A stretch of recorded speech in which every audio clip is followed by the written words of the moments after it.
I can't tell if I'm dreaming. They're like the friendliest pirates in the world. Now we're seeing the lightning flashes and hearing the thunder, and it's pretty much right above us. The most I've seen so far is 46 knots. And it's getting quite terrifying. We've been going about 5.5 hours with constant lightning storms. Oh my goodness, I can't do this anymore. And then we are officially heading to FP. Come on, we can do this.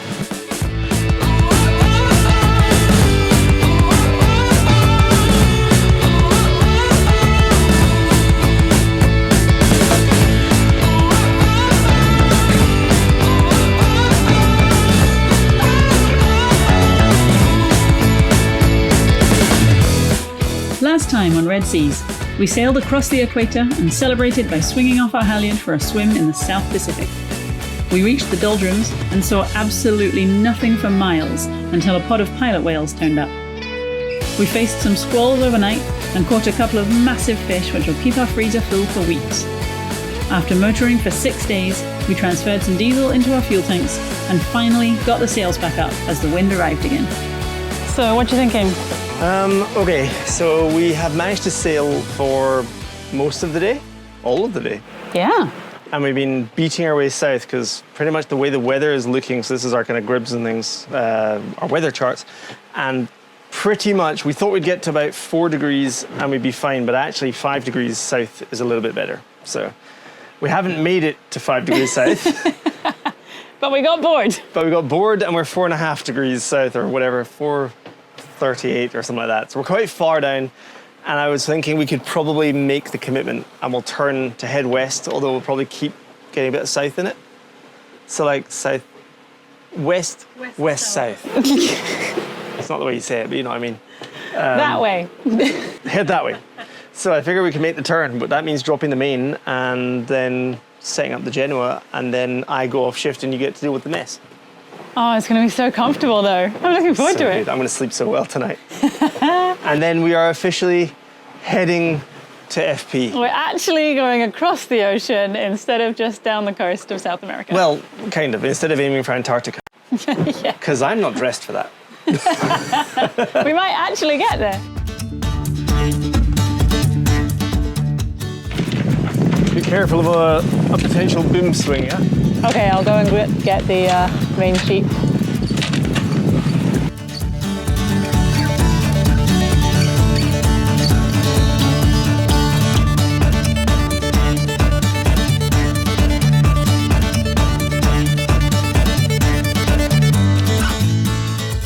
And we're sailing!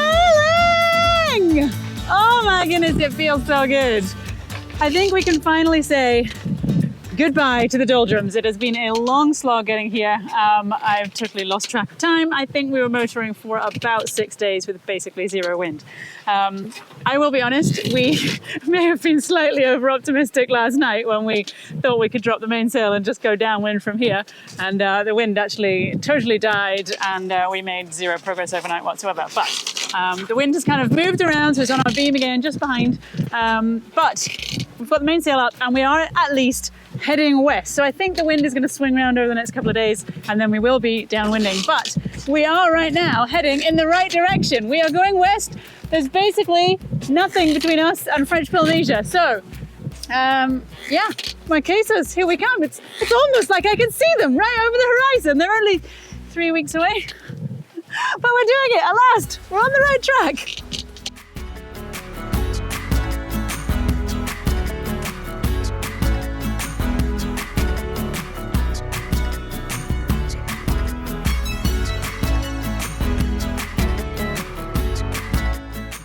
All right, so I just came up to have a look. It's not actually my shift. I snuck on the helm for a second, and I think the wind has been sneaking around slowly to the east, so that I reckon we can probably now fly the Kraken, which is kind of where I want to get to. I want to have the Kraken up as soon as possible, because once it's up and in place, we just fly. It kind of takes a lot of the thinking out of our sail plan, because we just sit back and let ourselves get dragged across the world. Now, the only problem is it takes like 20 minutes to set up the Kraken, so if the wind dies down on us in that time, it's a huge amount of effort for not much gain. And then we have to undo it all to carry on sailing. So, yeah, here's hoping.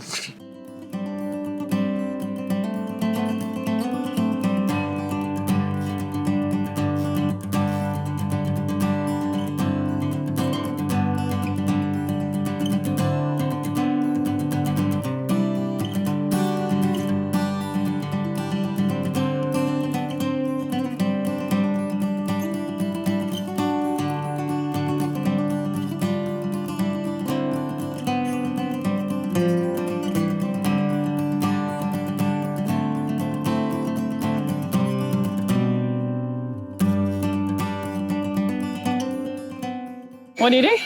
I'm tidying up because on my shift last night, I randomly sat back in the helm and this seat back, it's held in with the dumbest thing in the world. In fact, I've even lost it. The bolt that's meant to hold it in place, it only has like 1/3 of a thread into a stainless steel plate, and so it just rusted and gave up, and the back went dink. You broke the chair! This is the second side. The other side broke like a year ago. So yeah, some hurried not having the right length of bolt or the right washers or anything. We just made something that will hold for now so that we don't keep falling off the seat. Have you booby trapped it so that when I sit there, I'm just going to fall off? No comment. Then I can say you broke the chair. Because I just fixed the chair. The other little small job that we need to fix is our escape hatch. We had some really big waves yesterday, and these are known to leak, which is, you know, really not a great design. We haven't yet got round to sealing it in, so on passage, we have to sort of empty it out.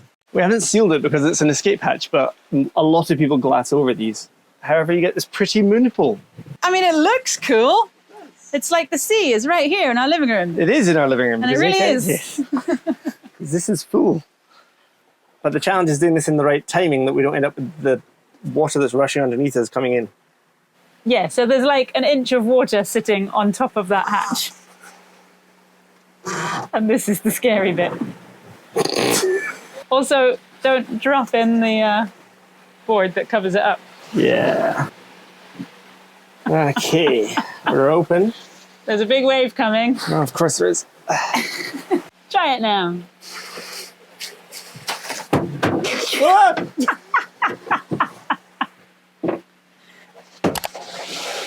Oh! That was pretty successful. That's mostly empty. That'll do. So yeah, a lot of people they literally glue around the edge here and just seal it off. And then in theory, less water gets in. But I don't know. I haven't quite made my mind up on that one yet.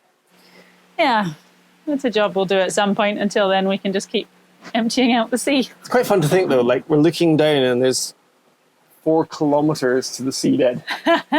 Like 4,000 meters to go. That would be cool if a whale swam right underneath just now, wouldn't it? Yeah. Or like a giant manta ray was just hanging out under the boat. Oh, cool. Let's get one of those as a pet. I am so sorry. I am not in a good mood this morning. I think we're going to have to add the little grumpy cam box around my face because I'm just here for a moan.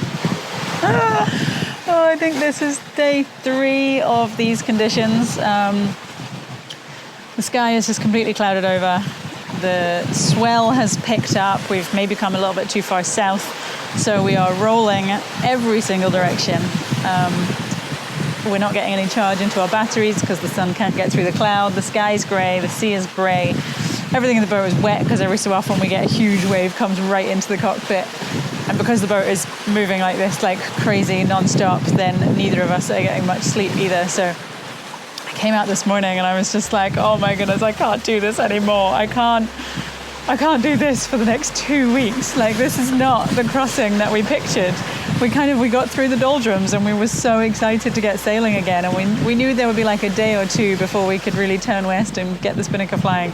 And we kept trying to do it. Kept turning west and putting the spinnaker up, and then the wind would die, or we would have to head further south, or the wind angle wasn't right, so it was carrying us too far north and we'd have to put it away again. And oh my goodness, I wasn't expecting this. I knew so much of this crossing before we set off was just the unexpected, the unknown. And I thought that the hardest thing would be not the isolation, but the sort of the mental side of it, the fact that it's just non-stop for a month, and that if there are any problems, it is just us out here in the middle of nowhere and we've got to deal with it. And thankfully we've not had anything too major yet, but the monotony of dealing with living outside of your comfort zone.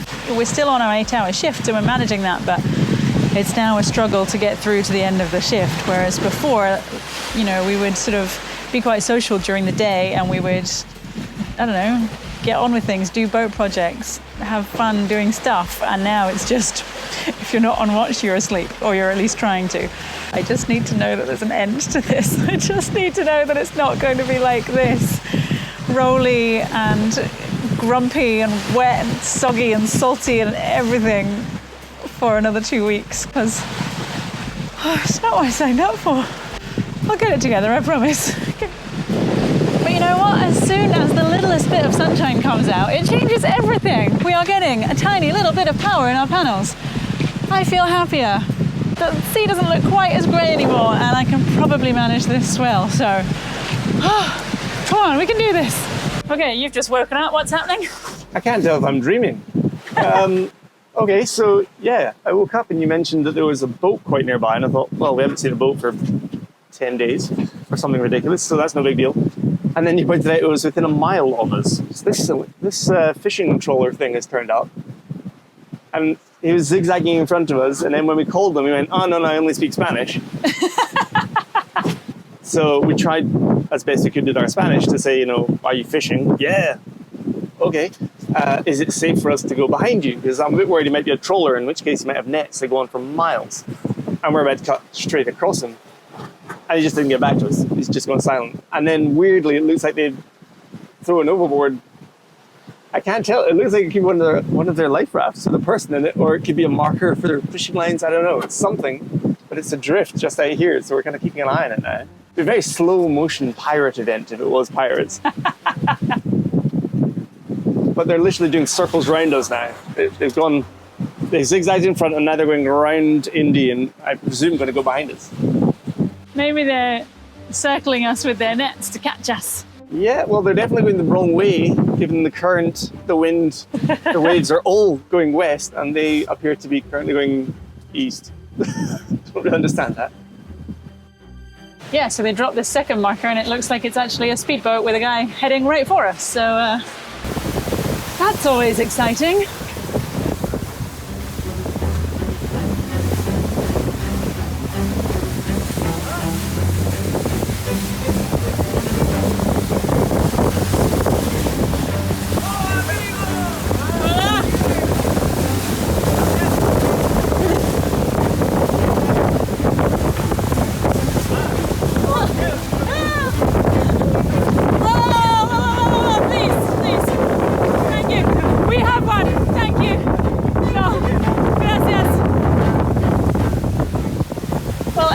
Entrepreneurs, they literally just came over in their speedboat, came up really close, and when I was like, okay, I'm going to get some tins of food in case they're like asking because they're hungry and we can just sort of throw them over. I'm going to get the fouling line ready in case they have to foul their engine and run away.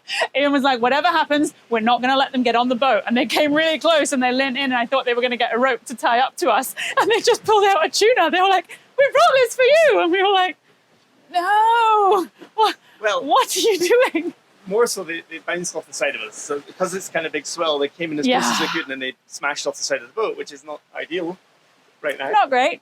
And shame on it. Like, it's a shame because they were absolutely drenched. They misheard us on the radio when we asked, are you fishing? And they were like, yeah, we have fish. So they were coming to deliver a tuna. Oh no, our Spanish really caused them a problem. So they're a bit soggy now. They are a bit soggy. Good on them for getting out of their boat in this swell and being like, oh, you need a fish? Yeah, we'll come and deliver one. Now I feel really bad. I feel like we should have taken it. Well, yeah. We definitely do not have space in the freezer. Yeah. We could have given them one. Oh, we could have done some trading. They're like the friendliest pirates in the world.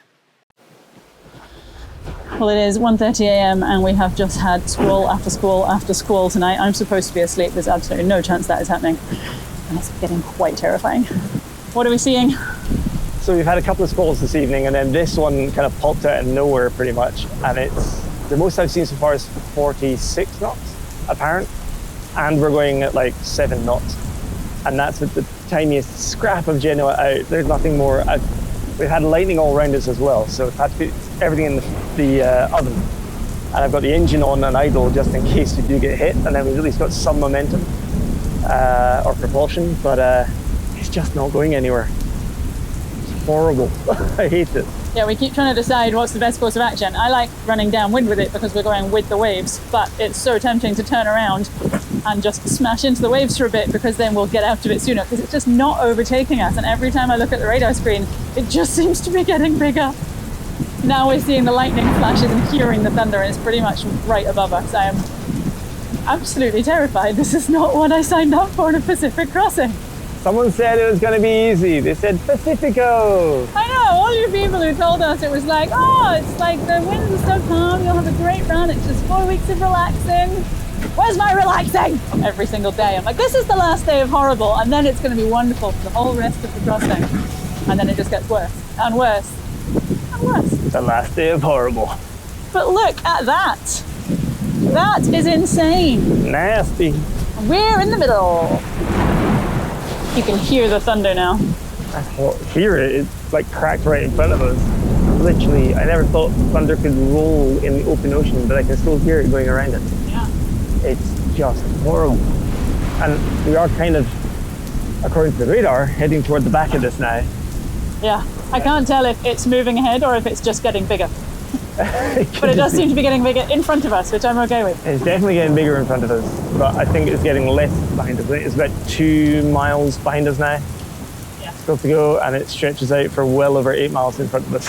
Oh, But so horrible. The lightning feels like it's on the fringes of the whole thing, so it feels very, very close. Yeah. I don't love it, I'll be honest. Don't love it. Would not recommend. No. I think the rain is starting to ease now. We're hoping that everything is moving ahead of us. But I tried so hard. I was supposed to be asleep, and I tried so hard to stay inside. And I could hear the rain start, and then it was getting heavier and heavier. I was just getting thrown around in the bed. I'm just sleeping like on our dropped saloon table here in the saloon. And then I actually started feeling rain on my face because it was getting blown through the cockpit, through the door, across the bed, and all the way to the other side of the saloon. And I was like, okay, there's no chance that I am staying here pretending to sleep when I'm literally getting rained on. So there is now like a river of rainwater running across the saloon floor, and yeah, we're going to deal with all of that in the morning. It's now 6 a.m. The sun came up about half an hour ago. Well, I mean, technically it came up. I suppose it did because I can now see the sea. But the clouds are so thick still in the sky that there's absolutely no sign of any sunlight whatsoever. So, yeah, we've been going about 5.5 hours with constant lightning, storms, squalls, high winds, rain. It has been such an awful night. Yeah, I was supposed to be sleeping on night shift, but there was absolutely no chance that was happening. So Ian managed to go down at about 3. Hopefully he's got some semblance of sleep because we'll need it to get through today. And now I think the winds are beginning to die down. Hopefully that is the last. Winds are shifting. Hopefully that's the last of the squalls and storms for now. But we just really need the sun to break through these clouds because our batteries are dangerously low. I've turned the fridge off. I have started cycling the freezer, which is really not ideal. I'm trying to think what else I can turn off that's not absolutely crucial. Switched off radar now, don't need it. And yeah, I think we just really need some sunshine. I don't know what the backup plan is. I am so tired, like physically and emotionally. Thank you to all our patrons for supporting us on this journey. If you want to see everything that happens behind the scenes that we don't manage to fit in these videos, we're sharing a journal every day throughout our Pacific crossing on patreon.com/redseas.